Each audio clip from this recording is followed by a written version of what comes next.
Hi everybody, welcome back, and today we're going to be working on two projects.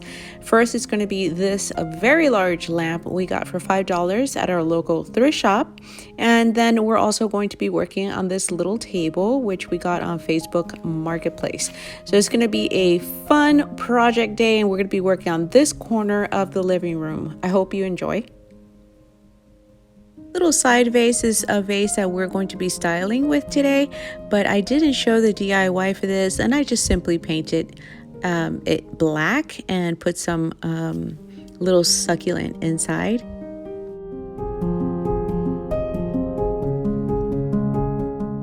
Okay, so we've already started on the lamp. We gave it a base spray of a black matte from Rust-Oleum, and there were some drips here, but we're gonna be layering lots of paint on this, so that's not gonna even show. We just wanted a good base for the next step.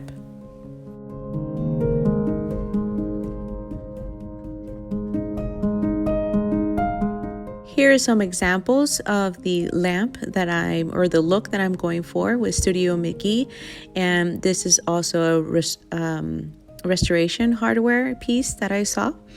And just in general search, I searched a vessel lamp with handles, and I saw a lot of inspiration as I looked around on the internet, which gave me some ideas of some colors or techniques that I could use.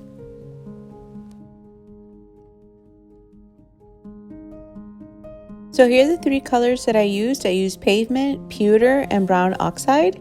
And I put them on this little tray that I saved from like frozen meats and things like that. So what I did was I, of course, had to put my little gloves on because this is a messy process.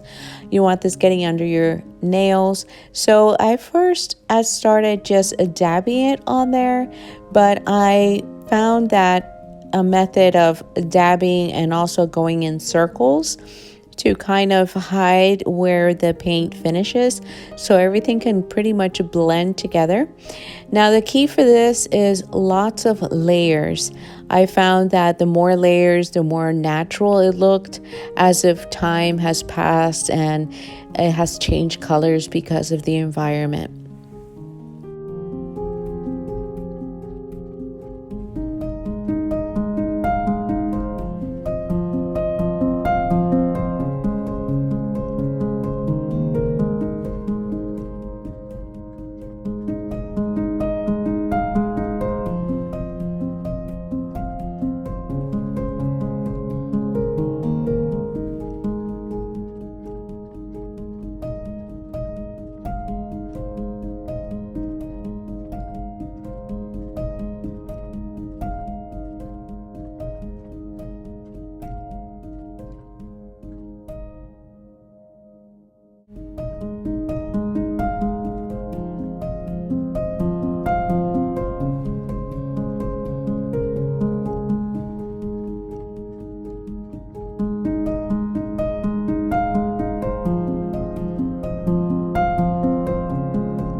Okay, now we're going to start on the table, and I'm using my Ryobi sander, and just because I thought since it has a bag, it would create no dust.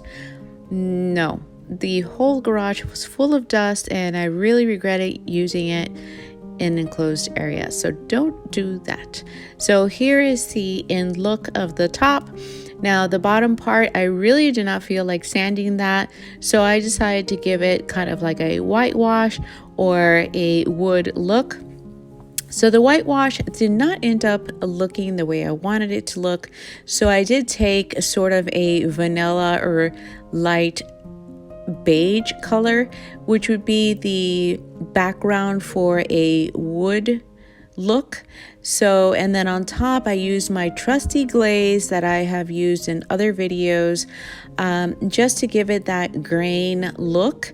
I honestly think that it worked really well, but I do think that I need to give it a few more layers to the end look. You'll see what I mean later on when I show you the end product, but I still am very happy how it came out.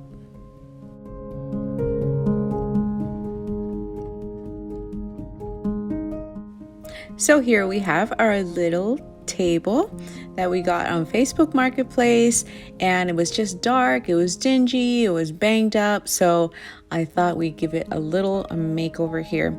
Now on the top here, I did feel like it was a little bit yellowish, so I decided to put some more glaze on top of that, and then I proceeded to lighten it after that. So as you can see, this is a very forgiving way of doing wood furniture. So if you don't want to completely sand the whole thing and restart, you can always give it a wood look. Obviously, as I said, it could use a couple more layers. It's whatever you feel like making it look lighter, darker, with more wood grain, a lighter grain. It depends on how you like it. You can always remove some of the glaze. You can always put more of the lighter color on top, just to customize it a little bit to your liking.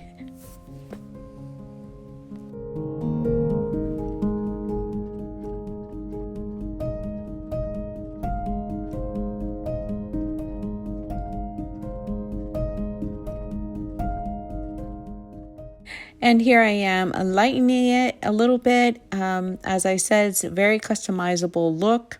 And now here is our little living room corner where we're going to display both our DIY projects, the little table and the lamp.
Well, that's it, and I hope you liked this video with our 2 DIYs.